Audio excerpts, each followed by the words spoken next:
Ladies and gentlemen, welcome back. We will be back with our leader keynote address, followed by a panel discussion on digital ASEAN right after this message from Brunei LNG on digitalization. We'll see you soon.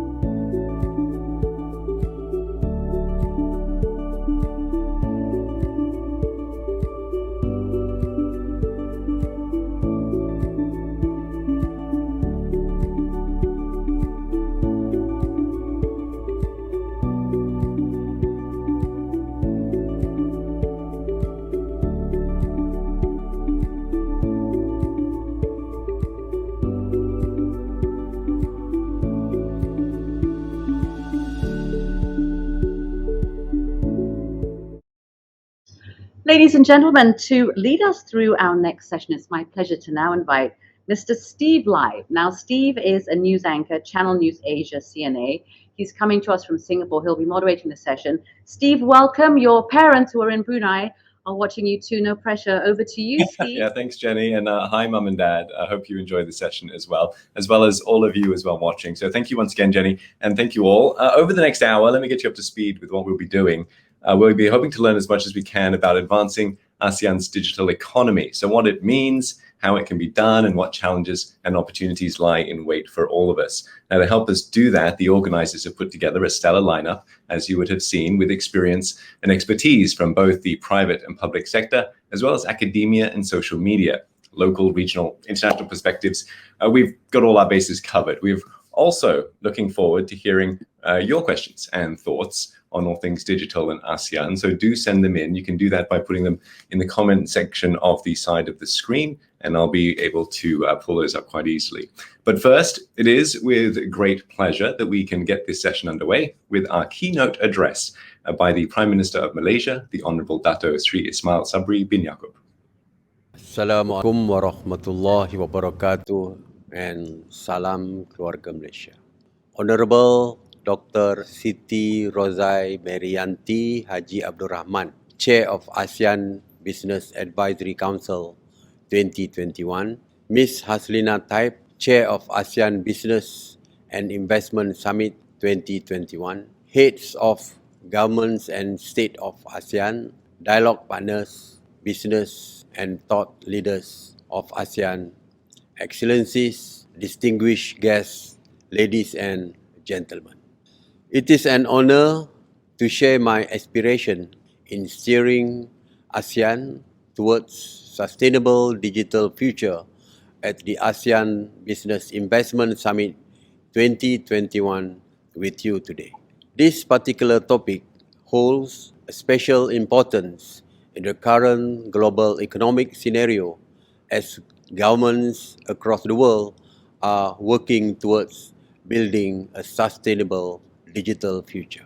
A defining feature of the COVID-19 pandemic is digital transformation, of which has filled every aspect of our lives besides altering economic, social and structural domains. This pandemic has led to the rise of digital technologies by which have supported governments and businesses in adopting agile and adaptive responses. In this regards, almost all of the ASEAN countries have introduced digital tools for disseminating information, monitoring healthcare, and sustaining education continuance. Additionally, businesses continue exploring digital financing, e-platform, and promote gig economy.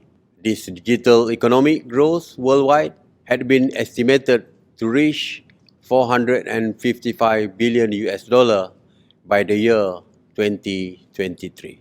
While we can agree that digital integration has enabled ASEAN to harness its collective competitiveness in the global economy and foster domestic growth, divergences in technological readiness and connectivity remains elusive. We cannot disregard the speed and scale of changes that have implicated our society, of which in due process had widened inequalities across nations. Distinguished guests, ladies and gentlemen, the essential question: how do we harness these technologies for future preparation for our businesses and people while cushioning disruptive transition? Thus, we need to reshape our digital ecosystem in a way that ensures inclusive, sustainable, and resilient growth. On this note, allow me to share 3 key points of suggested resolution. First, by building inclusive digital infrastructure, it is imperative for every ASEAN state to foster a truly accessible and affordable digital infrastructure for all. In this vein, Malaysia has taken efforts to improve the foundational infrastructure with the launching of Malaysian Digital Blueprint or MyDigital initiative early this year in tandem with the Fourth Industrial Revolution or 4IR. Our aim is to transform the nation into a digitally enabled, technology-driven, high-income economy while enhancing digital infrastructure for seamless and extensive connectivity. This aspiration is currently being actualized by the National Digital Network or Jendela Action Plan with an allocation of approximately 6.7 billion US dollar. It was aimed at improving broadband quality and coverage while paving the way to 5G technology. These initiatives will enable Malaysia to enhance the preparedness of the nation as well as catalyzing a conducive ecosystem for an innovative economy. Distinguished guests, ladies and gentlemen. Second, by promoting inclusive digital literacy. To this effect, Malaysia has emphasized on developing future-ready digital talents as one of the outlined strategies under our recently tabled 12th Malaysia Plan. Under the plan, continuous measures in upskilling and reskilling digital literacy will be undertaken in ensuring relevancy of workforce at all times. Malaysia is consistently expanding industrial trainings, which include technical and vocational education training, research and development, as well as commercialization and innovation. All of those efforts are meant to develop a more digitally ready talent among Malaysians. Through this whole of society approach, we firmly believe that more people will be able to equip and upgrade themselves with the necessary skills for inclusive growth. On the other hand, a persistent gap in digital skills across ASEAN region could eventually be brought closer. This is essential for better cooperation and prosperity amongst ASEAN states, considering facts that some ASEAN members are having more than 90% of digital penetration, while some only by 40%. Distinguished guests, ladies and gentlemen. Third, by boosting digital-ready micro, small and medium enterprise. As for this, Malaysia has intensified policy interventions, of which specifically targeted to expand the breadth and depth of digitalization adoption by our MSMEs. This approach is imperative for Malaysia as our MSMEs accounted for more than 90% of businesses in ASEAN economies. Without due preparations and measures, we could be among the most hard hit by the pandemic post-repercussions. Therefore, successful adoption of digital technologies are crucial for our consistent revitalization and sustainable economic recovery. To date, we are thriving consistently in broadening the MSME's market access while building an inclusive digital economy. In the light of this summit, the existing ecosystem of all ASEAN states must also be strengthened, while some areas are in dire needs of streamlining on certain policies. Evidently, MSMEs that are lacking in access to technologies are facing greatest risk of being left behind in this post-pandemic era. There is inevitable urgency of need in boosting digital ready across ASEAN's MSMEs. Distinguished guests, ladies and gentlemen, digitalization and technological innovation have been embedded in the initiative and action plans, including in some of the free trade agreements. The recently endorsed Bandar Sri Begawan Roadmap has inspired many in propelling ASEAN's transformations into sustainable digital future. This initiative is in accordance with the past global survey, which had ascertained ASEAN in becoming a home of the largest number of digital platform companies. In 2016 alone, Asia's market capitalization has reached over 930 billion US dollar, whereas for Southeast Asia by 7 billion US dollar. Therefore, I urge my fellow ASEAN to work closely in ensuring digital technologies will be benefited by all. In achieving such aspiration, the wealth of experience, technological capacity, and innovative approach of private sectors could be further consolidated via public policy. I firmly believe that through capitalizing on those synergies, we would be able to pave the path for an inclusive, digitally enabled ASEAN in the near future.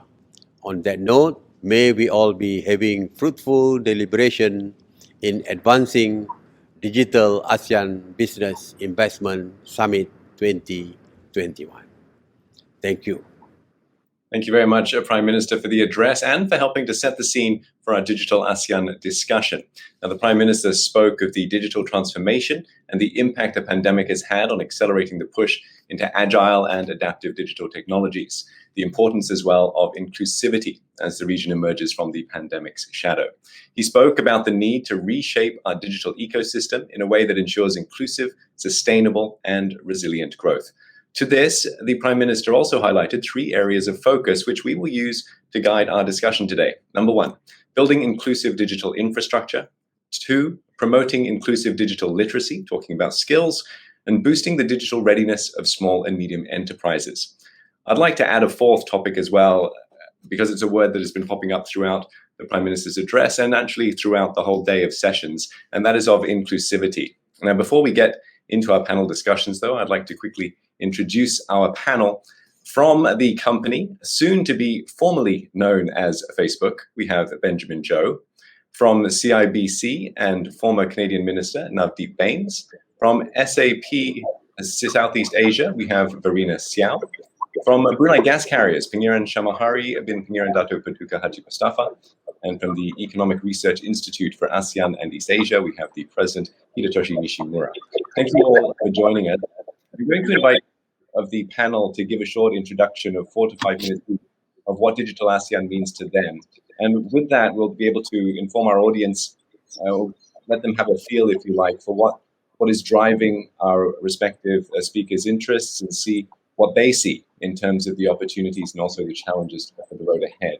I'm conscious that we do have a lot of ground to cover, so I apologize in advance if I interject to keep time and also to ensure that we can get some of the questions from the audience answered as well. With that, let's get things underway, and we'll start with Facebook's Vice President for Southeast Asia and Emerging Markets, Benjamin Zhou. Ben is based in Singapore and leads a team that builds communities and businesses across Southeast Asia and South Asia as well. He has a long history at Facebook, spearheading its growth efforts entering Asia way back in 2007. And I can only imagine that a digital ASEAN can't come fast enough for you, Ben. The floor is yours. Thank you, Steve. It is an honor to be part of this panel to share learnings and insights that we're seeing across this exciting ASEAN region. As many of you know, over the past few years, digital growth has found a new home in Southeast Asia. A new consumer way of life is emerging. New purchasing habits, new ways to discover, and new expectations. So this year, we did an extensive study with Bain & Company, hoping to get a sense of what this post-pandemic consumption could look like. We can't tell you what the future holds, but what we can tell you is that digital transformation is here to stay, and it is happening right now here in Southeast Asia. 3 big takeaways from the study. First, Southeast Asia is leading the pandemic-fueled digital boom. Almost 70 million people, which is the equivalent of the entire UK population, have become digital consumers since the start of the pandemic, and almost half of them consider online as a primary channel for commerce. Second, home-centric lifestyle is entrenched in Southeast Asia and will likely be the new normal for years to come, with consumers expecting to spend 75% of their time shopping online at home, even after the pandemic. And lastly, social media is playing a bigger role in consumers' purchase journey. Social media has now risen to become the #1 channel for discovery of products, primarily through video content. Now, these are all exciting trends, but we also know that businesses continue to struggle, even as some have done well, particularly those that have adopted digital tools to meet the consumer trends that I just laid out. And because of this, since the early months of the pandemic, Facebook has been surveying small and medium businesses around the world in partnership with OECD and World Bank to find out what small businesses are going through and what help they need. Here's a few interesting stats for you to take away from the survey. Did you know that 70 to 80% of SMEs on Facebook reported that they are still operational but recorded a slump in sales? Did you also know that more than half of SMEs said that their sales continue to be significantly lower, leading to cuts in employment? And lastly, businesses in Vietnam and Indonesia seem to be struggling the most from the impact of COVID-19, as more than 75% say that they had worsening sales performance during this time. But it's not all bad news. One silver lining is that many small businesses have found success by shifting to digital.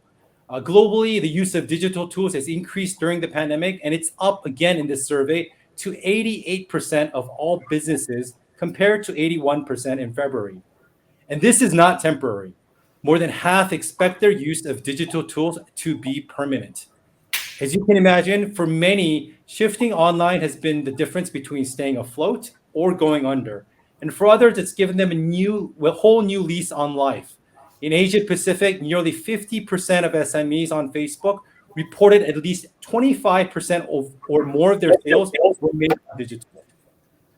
It's also worth noting that throughout the 8 waves of this survey during the pandemic, we found that SMEs that make at least 25% of their sales digitally are less likely to report a reduction in sales and reduction in number of employees, and more likely to have reported an increase in sales compared to the same period last year, highlighting the fact that digital tools can help businesses adapt and remain resilient as economies build back up.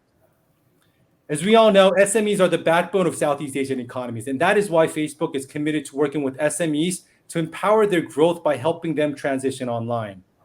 Early on in the pandemic, we announced a $100 million cash grant for SMEs, which went to over 2,500 SMEs in Southeast Asia where we have offices.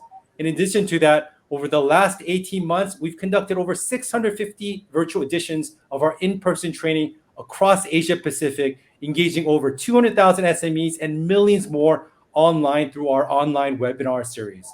And these are free trainings that cover a range of topics from how to take your business online, find and reach your customers, and stay connected with customers and adapt in real time. In conclusion, ASEAN is leading the world in pandemic-fueled digital boom, and SMEs continue to need support to meet this changing consumer landscape that is here to stay. And along with with many of my colleagues, Facebook is committed to our work empowering small and medium businesses across Southeast Asia.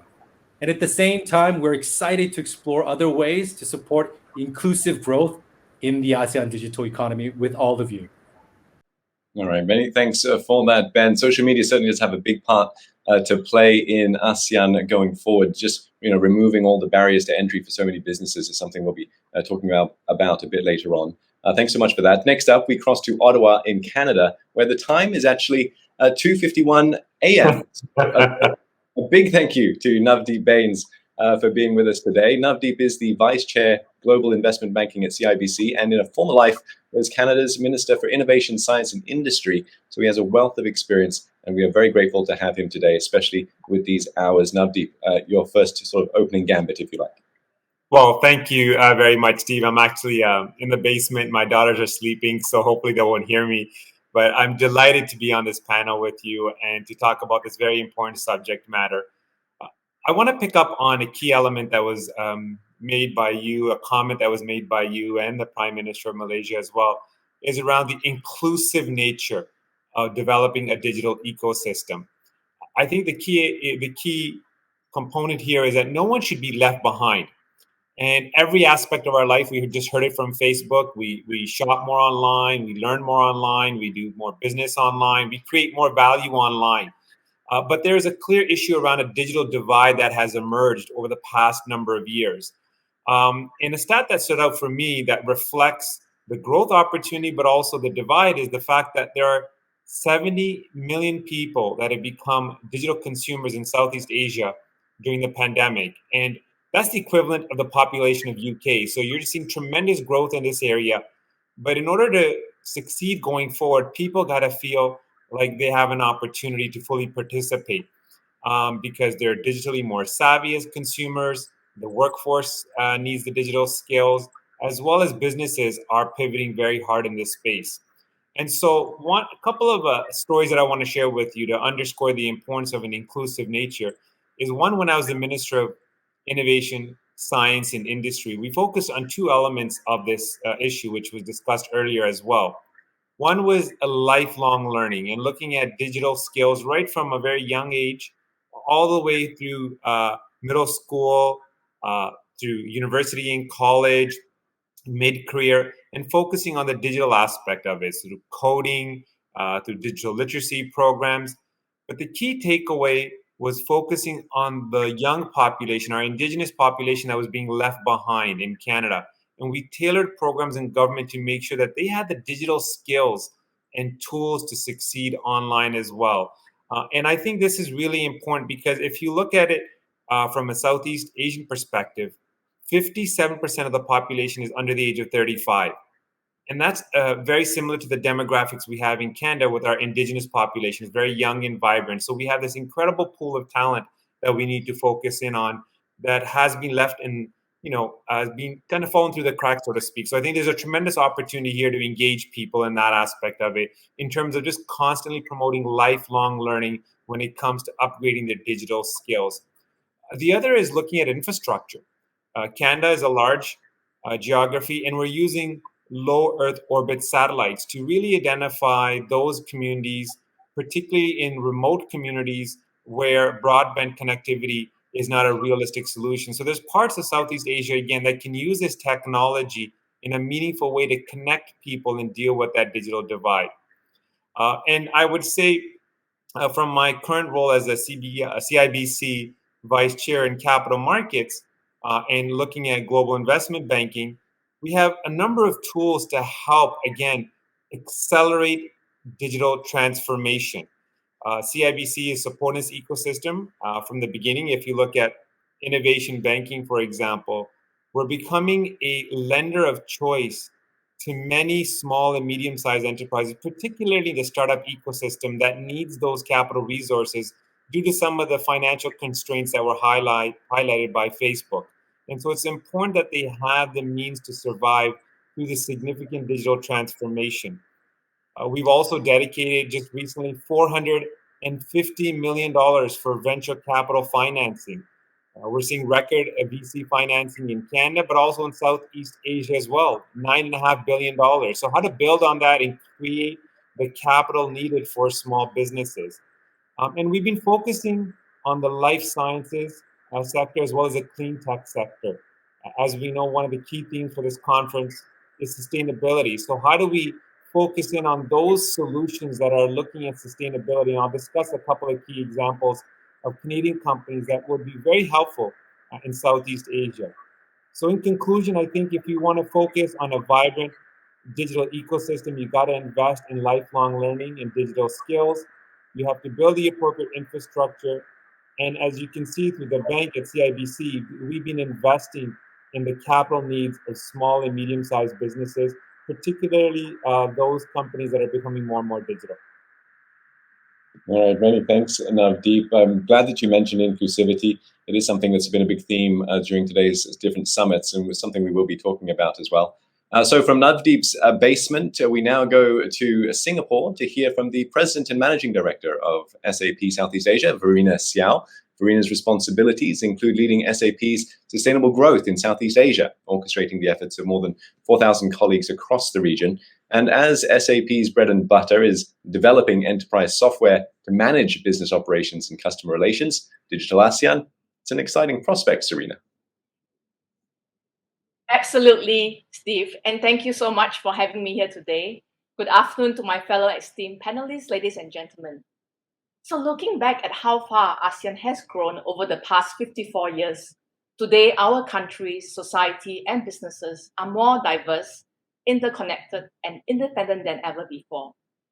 In the past year, the COVID-19 pandemic has also highlighted and heightened the need to urgently accelerate ASEAN's digitization, especially in a never-normal landscape where the boundaries of physical and virtual have been increasingly blurred. I mean, who would think that we would be having an event such as the ASEAN Business and Investment Summit virtually, as we are doing now, 2 years ago? Now, having weathered through the ongoing pandemic, there is a huge opportunity, as highlighted by the earlier panelists, to advance ASEAN growth into a new era. And this calls for action, particularly around 3 key areas, namely businesses, people, and, Steve, as you've mentioned, diversity and inclusion. Now, leveraging on the SEA acronym for Southeast Asia, and for somebody who is proud to be from the region, I would like to link my 3 key points for our conversation to SEA. Spearhead business transformation, empower a future-ready workforce, and last but definitely not least, achieving diversity and inclusion to unlock ASEAN's full potential. Firstly, there is pressing need to drive ASEAN's growth in businesses, in particular, spearheading the business transformation and unleashing the growth potential of small and medium enterprises. This was also highlighted by the Prime Minister of Malaysia earlier. SMEs are the bedrock of the ASEAN economy and accounts for 90% of total establishments, which is nearly 3/4 of total employment in ASEAN and 41% of our regional GDP. In fact, SMEs make up 80% of the businesses that SAP support through our enterprise software solutions. And if you think about it, in fact, all large enterprise start as a SME, even the unicorns and even for SAP ourselves. Now, a recent survey by Oxford Economies and SAP across Singapore, Malaysia, Thailand, Vietnam, Indonesia, and the Philippines found that SMEs in the region find increasingly challenging to keep pace with uncertainties and external challenges in the current business environment. The SME survey cite difficulty adapting to rapidly changing marketplace, 40% versus 29% of larger enterprises, keeping up with changing customer wants and needs, 38% versus 43% of the larger enterprises, and difficulty in retaining customers or driving repeat businesses, 34%, as their top business challenges. Amidst these disruptive events, SMEs are compelled to leverage on technology to drive business transformation, build resilience, learn to accelerate innovation, and gear up for Industry 4.0 and ASEAN's digital economy. The second aspect of ASEAN's growth is our people, specifically to empower a future-ready workforce. Given the fast evolving employment market due to the onset of the fourth industrial revolution and the gig economy, almost every job now and in the future will require at least some digital skills. To ensure a skilled ASEAN for the digital future, there is an urgent need for us to bridge and close the digital literacy and skills gap, equip the current and future workforce with necessary skill sets to leverage on technology, innovations, and seize new business opportunities in our borderless digital world today. One example I would love to share is the ASEAN Business Data Science Explorers Initiative by SAP and the ASEAN Foundation, which has empowered more than 30,000 youth and 2,000 educators from over 700 institutes of higher learning with data analytics skills to create and solve challenges through technology. This has also nurtured and deepened a pool of homegrown talents in ASEAN to build our workforce of the future. Last but definitely not least, achieving diversity and inclusion across our society, education, and workplace structures is key to us unlocking ASEAN's growth and success. ASEAN is home to more than 655 million people, with more than 1,000 spoken languages across the region. By harnessing this cultural diversity, we can mold a multilateral approach to meet challenges such as the ongoing pandemic and foster a sense of belonging and community as one ASEAN. This diversity is what keeps ASEAN competitive and at the forefront of opportunities, innovation, and development. This is a crucial aspect that begins with our young, at home, in schools, and at workplaces where individuals are valued for who they are and given opportunities regardless of gender, race, religion, or background.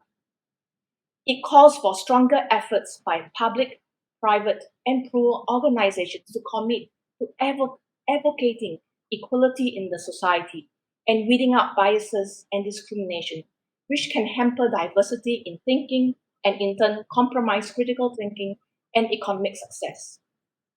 This requires a deep cultural shift in the way we treat and relate to people. Embracing all in a shared humanity and pursuit of a common goal and inclusive ASEAN, and truly adopt the motto of ASEAN, one vision, one identity, one community.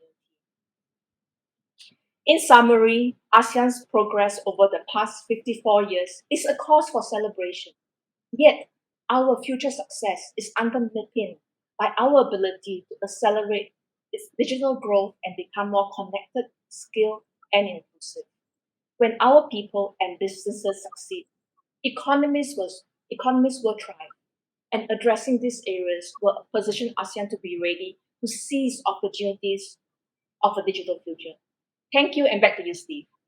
All right, thanks so much for that, Serena. Clear to see your passion coming through with inclusivity and diversity, and it's something we will be exploring a bit later as well. I liked what you said about empowering a future-ready workforce. We look forward to diving into that as well. But for now, though, let's move on back to Brunei, the host country, in fact, for this year's summit. We have with us the Managing Director of Brunei Gas Carriers, Pangeran Shamhari bin Pangeran Dato' Paduka Haji Mustafa.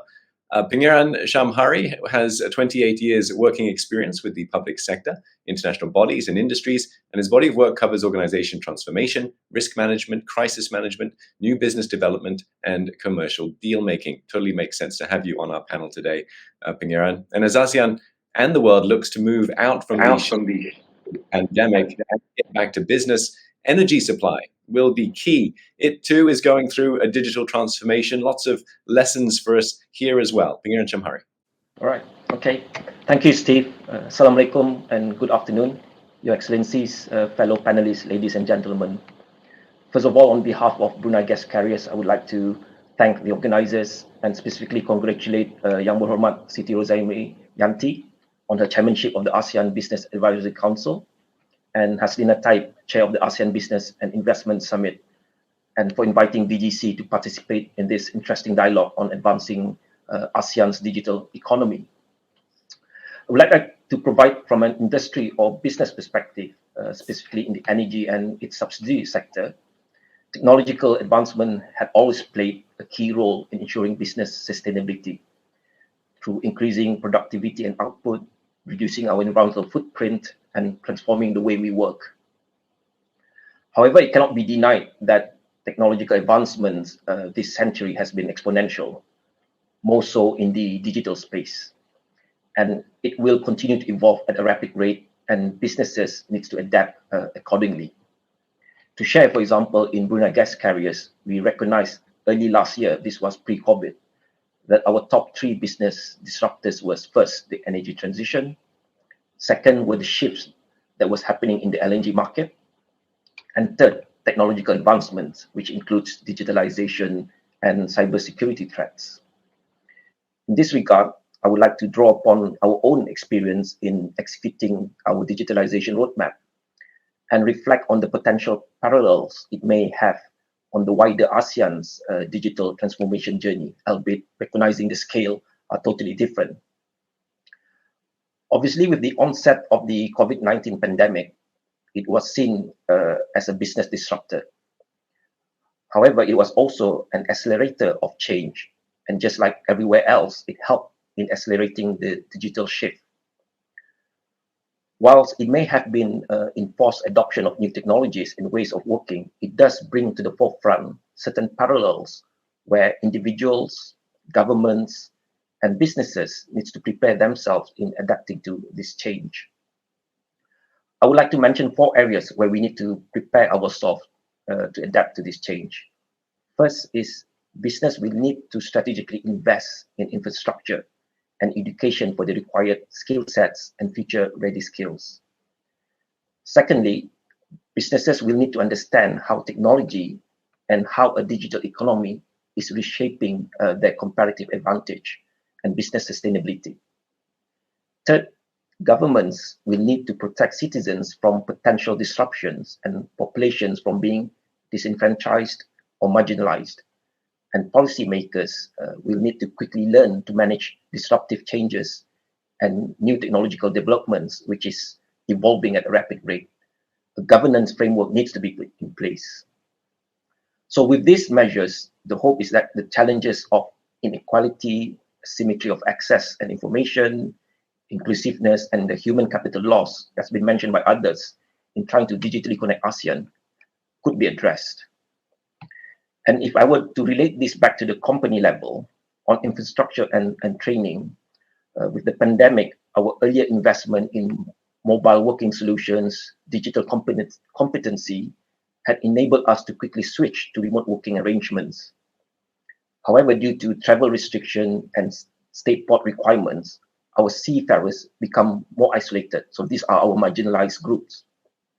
Hence, to remain more connected and manage their psychological challenges of being away from family and friends, simple things as increasing the bandwidth capacity of vessels provided access, to communication. So at that time, everyone had to quickly learn to using IT tools that were previously not required.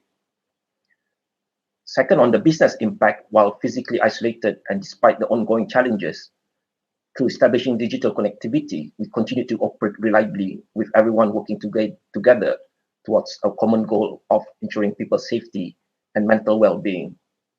And I'm happy to say there were no disruptions to our delivery to all our LNG customers.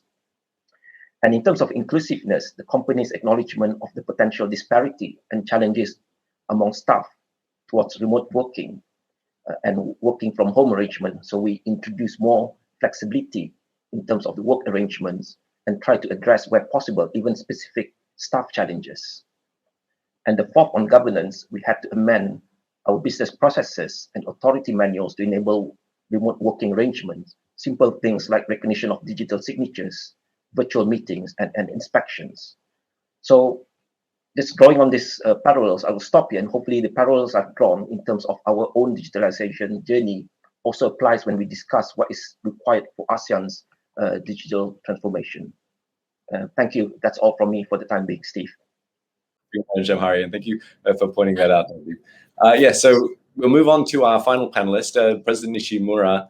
He is the president of the Economic Research Institute for ASEAN and East Asia, Professor Hidetoshi Nishimura. President Nishimura has a list of credentials and experiences that could easily fill the 5 minutes allotted. So I hope he doesn't mind if I can summarize them to say that, President, you have dedicated your working life to the development of international relations and businesses and SMEs across Asia through both public service and academia. We do want to move quickly onto the discussion, but a few words from you quickly, please. Thank you, Mr. Steve Wright, for very kind introduction. And Excellencies, excellent, the distinguished the panelists, thank you very much. Excellent presentation, ladies and gentlemen. First, please allow me to share my views on how Southeast Asian businesses could accelerate their digital transformation to be resilient and thrive after the pandemic. The global economic landscape has been evolving at a very rapid pace. The world seems irreversibly transformed by the pandemic and is moving to a new normal. To remain relevant and effective, ASEAN should quickly adapt to this pandemic. The global economic, how ASEAN to remain relevant and effective, ASEAN should adapt to very hard developments and trends by being agile, flexible, creative, and staying open to new conversations. ARIA has conducted extensive policy research and analysis for ASEAN and East Asia Summit on key regional economic issues and found that major trends pushed by COVID-19 pandemic include restructuring and diversification of global and regional value chains, and hence a need to refocus on supply chain resilience empowered by digital technologies and new business models. The pandemic seems to provide the extra driving force for the e-commerce growth, with e-commerce penetration in ASEAN estimated to increase from 38% in 2019 to nearly 44% in 2020. This means that nearly 40 million new users enter the market. ARIA's study found more than 60% of firms changed their customer relationships in 2020, or in the first half of 2021, more than 50% of firms rearranged their supplier relationships and 43% relocated their production sites. The vigorous private dynamism is deemed contributory in mitigating the supply and demand shocks and supporting the international production networks in this region. Another notable impact of the pandemic is a shift towards greater use of online facilities such as in e-commerce, communication technology, and e-healthcare.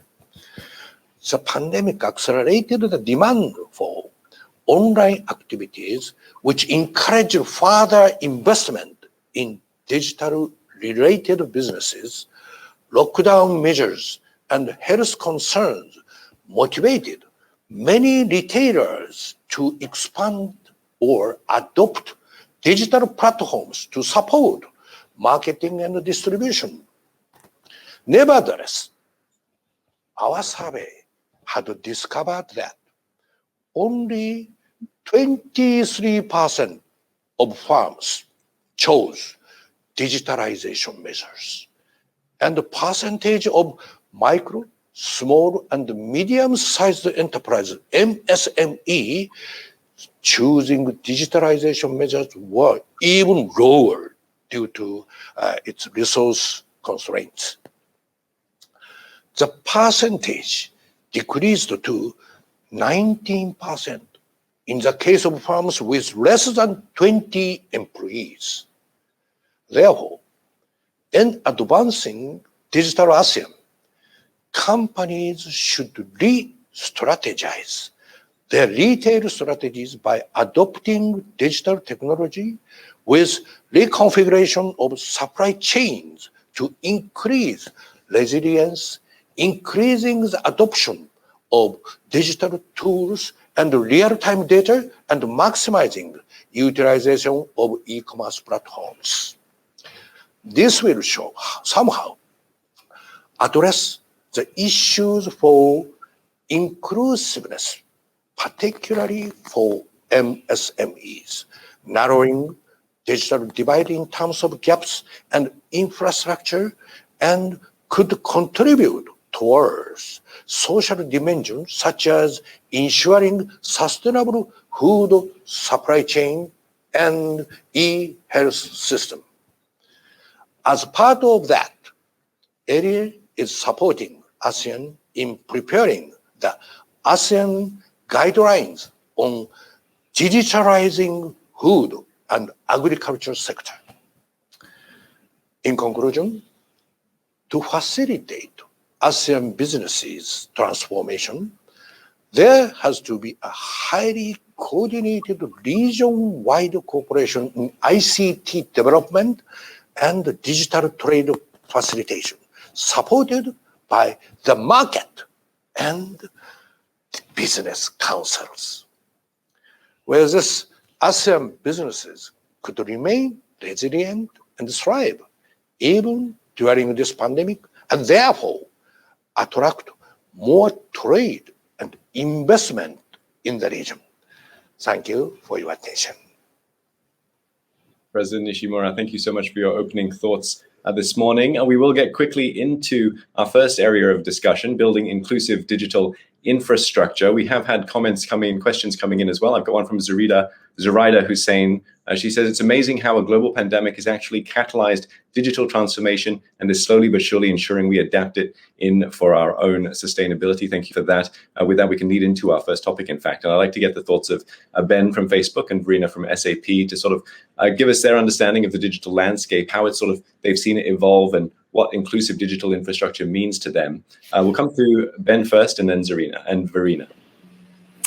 Thank you, Steve. Yes, so we've seen the digital, due to the pandemic, the digital transformation has really accelerated. What would have happened in 10, 15 years basically happened in a year or two, right? So a lot of the things that the panels discussed around e-commerce, around commerce, around how people discover products online has been just quite phenomenal. And it's really interesting to see how ASEAN and Southeast Asia generally is leading the way. From an infrastructure standpoint, I think two challenges that we've seen is one around connectivity. Look, we now know that connectivity is not something that that is optional. It is a necessity. So we've worked very closely with local telcos and in our partnership to connect 300 million people to give them faster, reliable connectivity. But there's more we can do there. So working together to really increase connectivity is going to be a key part of inclusivity growth. The second piece is around digital literacy. Digital literacy, as some of the panelists have mentioned, that gap is still there, and it's an opportunity. It is a big opportunity for companies, for governments, from local communities to really lean in and identify those communities where we can really help. And this goes beyond just digital literacy around how to use these tools. It also goes beyond to say, how can you remain safe? How do you do privacy controls? These are really, really important skills that I think are big opportunities that we can continue to pursue in ASEAN. Yeah, we will get to skills in the next section. Verena, your thoughts? Thanks, Benjamin and Steve. So I think very similarly, as I mentioned earlier, we really need to come together in these times to have the strong commitment of the multiple key stakeholders that underpin this ambition, from public, private, and plural partnerships. The ASEAN members, the sectoral bodies of ASEAN, policymakers, industry leaders, businesses, and talents to come to develop a digital ecosystem for sustainable and inclusive growth. Businesses, as mentioned earlier, need to transform now and even faster than before amidst an accelerated pace of change for Industry 4.0, which has been really heightened by the pandemic. We need to tap on technology for resilience, to build resilience. We need to strengthen our supply chain and gain visibility and control, and also leverage on intelligent data insights for stronger and more predictable long-term growth. As mentioned earlier, powering SMEs to leapfrog competition and to sustain a business is key. And the other aspect besides businesses is people. I think people is the most critical assets and capital that we have, and equipping the workforce with critical skills to seize next generation technologies to drive innovation, to elevate our collective digital economy is really, really important, even more than before. And also mentioned before, let's make sure that we drive and we propel everyone together. Inclusiveness and diversity is both our strength and challenge in ASEAN. Without diversity, I think that's really, really important. And I think I'm sure you touch a bit more about that in the next topic, Steve. Yeah, that's right. We will certainly get on to inclusivity and diversity. Let's bring in Navdeep and President Nishimura in on this as well. We have seen a boom in digital services, especially in fintech, logistics, healthcare, as the pandemic sort of changes the way that we do things. What are the key digital trends that you see globally and in Southeast Asia going forward? Navdeep, can we hear from you first, and then we'll go to President Nishimura? Sure. Thank you very much. I think just to build on the digital trends, what we're seeing, I think, is really in the sustainability space. Before I speak about fintech quickly, as was mentioned before, agriculture was highlighted by Mr. Nishimura about an area where the digital tools are not fully being utilized. And there's a great Canadian company I can highlight that speaks to that, which is called Semios. And basically, it's a precision crop management platform. It has basically over 1 million sensors and collects 350 million data points daily. And this really enables basically higher quality and yield of crops in the agriculture sector. And this will make the food supply, and particularly now we talked about inflation, the cost of living earlier on. This will really assist the food supply issues that are going forward, particularly with the growing population and the middle class in the ASEAN segment, where it's going to double by 2030. And so I think this kind of tool, this kind of initiative where you're using digital technology to look at sustainability is a great example of where there's tremendous opportunities, particularly in the agriculture sector, which is going to be critical going forward when it comes to the digital aspect of it, but also the sustainability components of it. And then very quickly on fintech, Steve, if I may, I think it's important to note in this area some of the work that I did as a minister, which was upgrading our data in digital laws to build trust. If you want to focus on open banking, if you want to focus on fintech, people need to feel comfortable when it comes to their data, around data ownership, around data portability. And this is an area where, globally speaking, before it was mentioned, we need proper governance structures in place to enable this to happen. And that's why CIBC, for example, is part of a global open finance challenge, which is about working with other banks and institutions to promote this kind of infrastructure, which will enable, again, crowdsourcing, but also done in a secure manner to protect consumers. Okay, thanks, Navdeep. President Nishimura, how can ASEAN develop digital ecosystems then for sustainable and inclusive growth? Yeah, I'd like to join President Show. Very good point. That is PPP. Usually we are using this word is for the infrastructure development, and the poorly, government has no money, so we need PPP for the private sector. But that kind of PPP is not successful for the last 1 decade. But investment in data is essential to support digital transformation. Here, I'd like to emphasize the importance of the partnership between the public and the private sector in a different angle to distinguish to the traditional concept of PPP, which normally refers, I've already told, the private partnership with the infrastructure building, but I'll join with President Xu. Let's call this kind of PPP digital PPP, public-private partnership in investment in digital data, digitalization.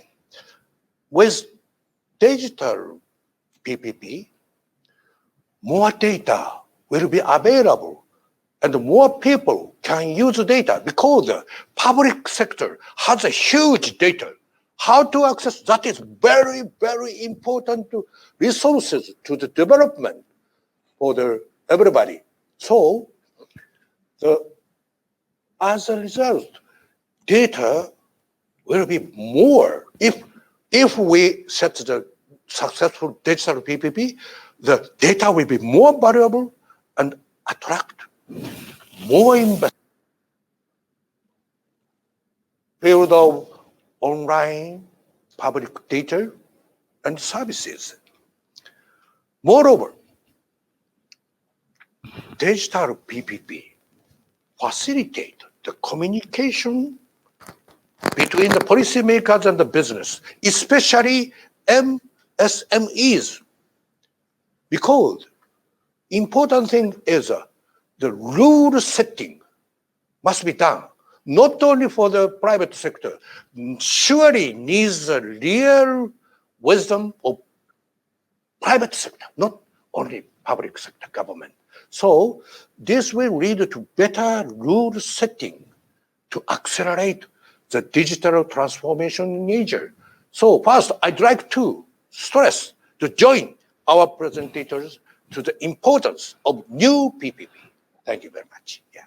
Thank you very much for that, President Ishimura. Pingan Shamhari, can we get your perspectives then on this? Digitalization is also benefiting industry and leading to big shifts in the production, delivery, and consumption of energy. You touched on it a bit earlier. Can you just sort of elaborate a bit more on the shift? Just a few minutes, if you could, before we move on to skills. Thank you, Steve. So I think in terms of, if you look at the energy sector, in terms of technologies enable us to explore and produce more oil and gas, for example, which is historically, we were not able to access those reservoirs. So that's one aspect where technology innovations have improved productivity and output. At the same time, it also then improved our environmental impact, manage the impact we have on the environment by making our production more efficient and having less emissions and smaller environmental footprint. So those were advancements in technologies and help of innovation have helped progress the energy industry, for example. Okay, wonderful. And that's something that the countries working towards COP26 goals will welcome as well. Although, getting political commitment for these things is a challenge in itself and a bigger discussion for another day, perhaps. Let's move on to promoting inclusive digital literacy and talking about skills, or as the Prime Minister of Malaysia put it, promoting inclusive digital literacy. We've got some questions around this as well. I've got one here from Edmund Teo. The question is for Benjamin and Verena. He says, do you see established companies at risk of missing opportunities or becoming irrelevant in the region because of their previous success using tried and tested operating models? How do you teach old dogs to learn new tricks, he asks? And do lessons from Kodak and Toys R Us come to mind, who tried to blend digital transformation with existing outdated operating systems and failing to the likes of Amazon. Ben, we'll come to you first up for your thoughts on that. Sure, that's a great question, and as a company, we actually think about that question a lot too. How can we continue to innovate and move fast in this very fast world? I think but I think it's both ways, right? You have the small and medium businesses that are nimble, that can move fast, but at the same time, the large enterprises have relatively more resources than the small companies. So some of it is, I think, is a very level field where people can compete, and it hasn't been one way or the other. But a couple of things that we have noticed is how these small companies are very innovative. And look, previously a lot of us would think that innovation happens from other parts of the world. It is happening right here in Southeast Asia. How people do commerce, how people connect with their buyers and sellers through WhatsApp, how they negotiate to get a better deal, how to get a better price, and that is all being done through digital platforms. So if you're a single mom and you're thinking about starting your own business 30 years old, 40 years ago, you would probably build products, go to the market and start selling products. Now, all of this is happening online. People are building Facebook shops, Instagram, and they're communicating and they're selling their products to people in their community through these digital platforms. But beyond, some of these medium companies and small companies are actually selling their products globally. And that, I think, is a really exciting opportunity and a big and something that I'm really passionate about. Yeah, actually, Ben, can I just stay with you a bit longer? Actually, I wanted to get your thoughts on a news story that broke sort of last week, announcing the news that Facebook was announcing plans to create 10,000 jobs in the European Union over the next 5 years, and that was to build what's been called the metaverse. Not to get too deep in the weeds with this, but if you could help us understand why Europe and not ASEAN, what would ASEAN need to be able to do to have the skills to be able to make the next step, if you like, for this metaverse to take place here in terms of jobs and skills? Sure, and just for the audience, Steve, let me kind of define or help people understand what we mean by metaverse here.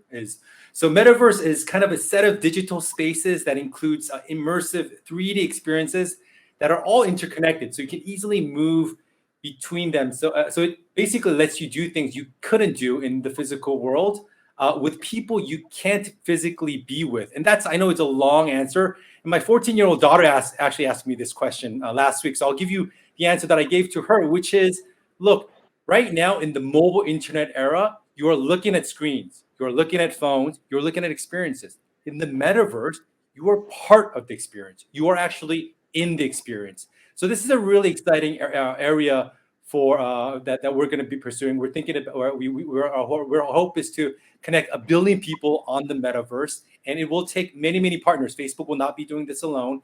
We're just going to be a building block of building this universe where we can bring people closer together. And going back to your question, Steve, on the European Union investment and how we're thinking about investments in Asia Pacific, I think there's going to be so much opportunities in Southeast Asia. Obviously, there are also challenges that I also did mention around connectivity.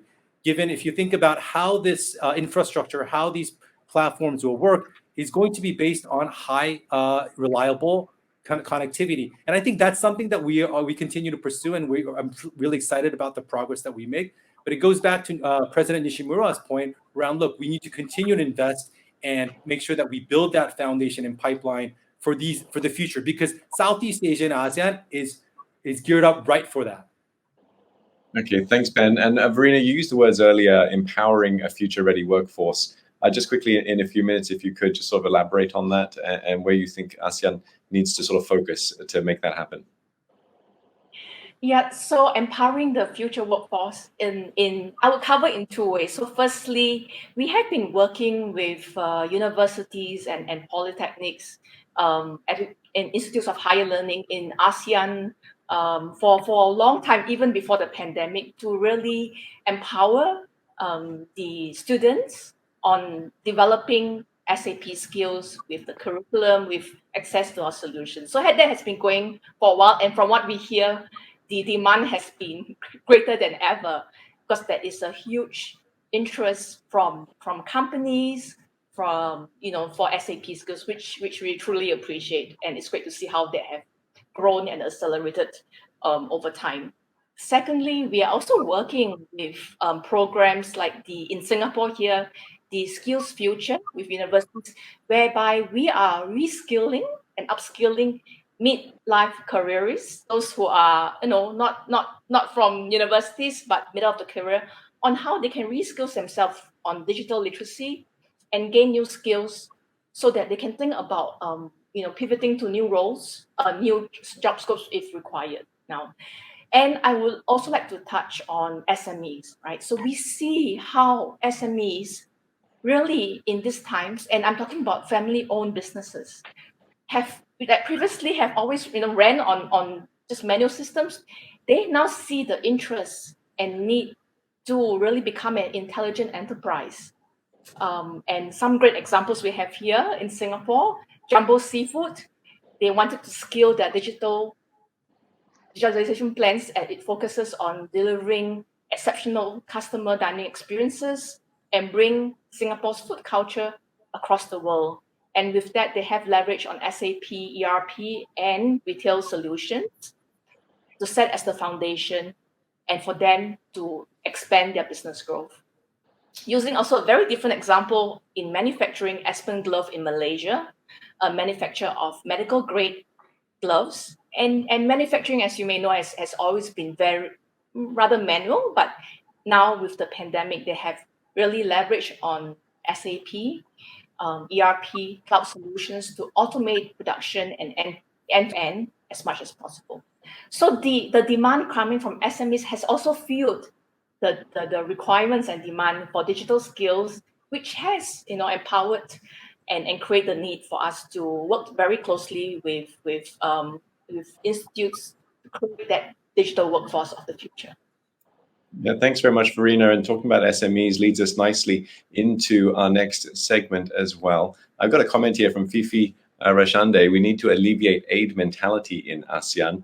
I'm not sure what you guys think about that, but it does sort of tie in with the need for SMEs to be able to sort of self-sustain themselves as we emerge from this pandemic. Navdeep, can we come to you for your thoughts on the digital readiness of SMEs, perhaps from your lessons learned in Canada, and how we can make them or adapt them, if you like, to us here in ASEAN? I think the point that was made before about the acceleration of the digital platforms, the digitization that's taken place has been tremendous. We saw that with the pandemic. What companies and particularly SMEs would do in maybe 5-10 years, they've done in 5 and 10 months. So it's been phenomenal to see that transformation. And I think what's important now is, from the Canadian perspective, is making sure that those SMEs have the capital for that transformation, and that they have the skills for that transformation, and that they have the infrastructure in place to be able to connect with the consumers. And those are the elements that we focused on. At CIBC, as I mentioned, there is this whole aspect in innovation banking targeted at startups and SMEs and providing them, through this digital transformation, the financial resources that they need. Through government, as I mentioned, investments in low Earth orbit satellites through a company called Telesat is an example of really identifying every company and every consumer has the ability for high-speed internet connectivity. And that's why that's really important. But I would say that, in the Canadian mindset, there's a lot of excitement in Southeast Asia as well. And I would underscore that we want to build on those partnerships. We want to build those partnerships at not only at a large company level, but at a small, medium-sized enterprise level as well. And if you want more information on that, I strongly recommend you go to Invest in Canada Hub. It's this virtual booth that we have set up. I have to put that plug in because we're so proud of the opportunities that we see here with Southeast Asia, and to really build on the fact that Canada is truly open to investment opportunities at the small and medium-sized level as well in this digital ecosystem. Thanks, Navdeep. We do have about 5 more minutes left of this discussion, so I'd like to move swiftly on to inclusivity to talk about that. I have a quote here from the Vice President for East Asia and the Pacific at the World Bank, Victoria Kwakwa. She says, the economic shock caused by the COVID-19 pandemic has stalled poverty reduction and increased inequality. As countries begin to rebound in 2021, they will need to take urgent action to protect vulnerable populations and ensure a recovery which is both inclusive, green, and resilient. President Ishimura, how big, in fact, is this challenge of inclusivity and inequality for digital ASEAN? Yeah, maybe we economize time to specify two important issues every the participants raised on. One is the connectivity, the other is the digital divide, and the area is closely involved with the establishment of the ASEAN Connectivity Master Plan. Fundamental idea of connectivity was proposed by AREA 10 years ago, pertaining to the digital ecosystem and the digital transformation. The important thing is one is data-free flow with trust. That is inevitably important of the connectivity, of the development of the digital transformation. That is very important. And the other point of the digital device, investment, cheap young labor with no digital divide is important in the future. Yes, cheap labor is very important, but in the digitalized world, the important with digital skill. All labor forces needs digital skills. So, yes, good labor means good labor with digital skill. So without this kind of digital skill, that kind of area cannot invite investment in the future. But we don't forget the important point. The digital skill will be rendered not only to the young people, but also to the aged people, skilled labor, skilled workers. That is very important. So that kind of education, vocational, that is lifetime education, because the present masters has its own expertise and the asset, how to digitalize to the future or transfer to the young people. That is a very important policy of education, of digitalization. So maybe we are having the aged society. Japan has already done, but all ASEAN will in the future comes. But aging society, the aged people does not mean inefficiency. Aged people have invaluable experience that must be combined with the digital skill. So that kind of the point is very important. Very sorry. It's an issue for that point. We're unfortunately running short on time, so I'm going to have to quickly wrap up this session. But before we do, I do want to get final thoughts from each of you, 20 seconds or less, if you could. Share with us, in fact, what advice that you would give to the leaders meeting this week to advance ASEAN's digital economy. And we'll start, perhaps, Navdeep, with you could perhaps kick us off. Well, again, thank you very much, Steve. Very excited to have this conversation with you and other panel members to highlight Canadian success stories and partnerships that we've had in Southeast Asia. 10 seconds, Navdeep. Talking about companies like Shopify and OpenText and BlackBerry, just to name a few. But the bottom line is it's about partnerships. And this ecosystem, as I mentioned before, it's about investment in people, in infrastructure, and making sure they have the appropriate capital to fully take advantage of this incredible opportunity and do it in a way that really helps the small, medium-sized ecosystem in particular. All right, wonderful. And if we can move on to Ben, your thoughts, 20 seconds on advice, if you like, for advancing ASEAN's digital economy for the leaders meeting this week. Sure. I think this. Right now we're in a really exciting opportunity to bring the world closer together. As much as we are divided, I think through digital tools, through digital transformation, we have this big opportunity in ASEAN to bring our communities, our people together through these tools. And I would love for you to join me. Thank you so much, Ben. Verena? Yes. So if there's one thing I want to say is that through diversity, there's always opportunity. So let's leverage on technology to drive and spearhead business growth. And also let's drive inclusiveness in that growth. And happy to talk to anybody. I have to add that in. Come reach out to SAP with all the SMEs who are looking to go digital. Thank you so much, Steve. Yeah, thank you very much, Verena. Pangeran Shamhari, your final thoughts? Yeah, I would say in terms of we do need governance structure, and I would say that it should not be constrictive, but it should be an enabler. So I think it's more creating that enabling environment is what I would look at the leaders to establish. Thank you.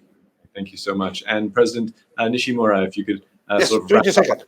I have 3 messages to ASEAN. 1, to establish ASEAN the new COVID resilient digital supply chain. 2, to develop 3 R's, robust, responsive, and resilient risk management capability holistically. And 3, that the first 2 initiatives should be technology-led, leveraging on platforms for growth. Thank you.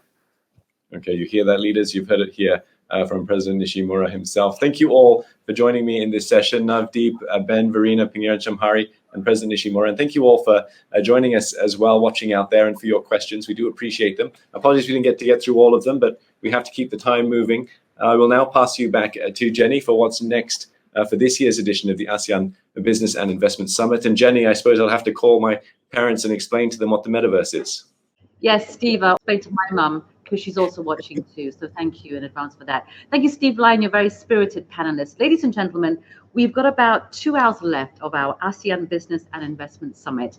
Coming up inside this next hour, we will be hearing from the Right Honourable Boris Johnson, MP, Prime Minister of the United Kingdom, and a presentation on the ASEAN-backed Brunei Digital Legacy Project. But for now, let's take a quick break. A short message from Zulik Pharma. We're back with a presentation on the ASEAN-backed Brunei Digital Legacy Project in a few moments' time.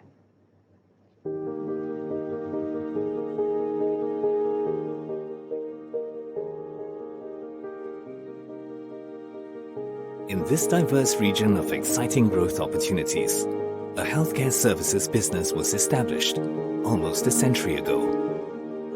A pioneer in the Asian healthcare market, Zulik Pharma's goal was to help companies establish a foothold in the region and enable the delivery of innovative drugs and treatments across Asia.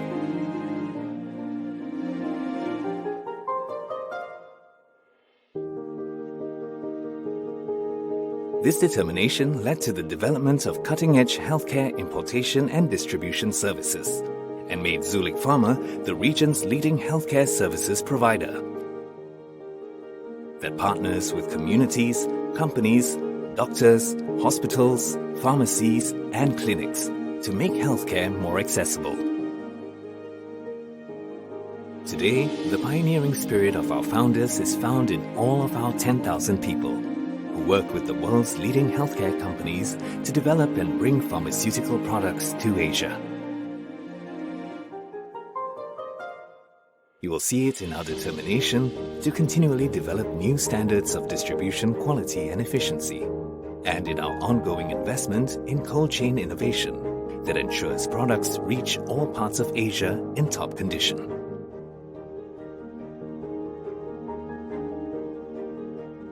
Our team works closely with companies and institutions to trial, launch and grow new drugs, therapies and devices to treat some of Asia's biggest health challenges. But we know that making healthcare more accessible doesn't end with getting products developed and into market. Patients need to understand and be able to afford treatments, and we need ways to stop people from becoming sick when diseases are preventable. This is an important part of what we do. Our patient support programs help patients manage their conditions, and we have developed health, wellness, and vaccination initiatives that encourage prevention over cure.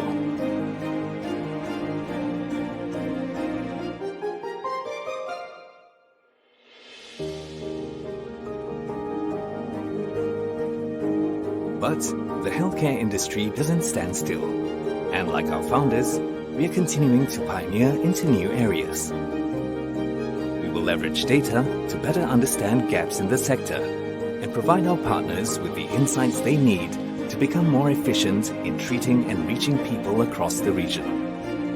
We will use technology to help payers manage rising healthcare costs and make disease prevention and management more accessible and affordable. Together, we will pave the way for the development of new healthcare solutions. Doing things tomorrow that we can only dream of today to make healthcare more accessible.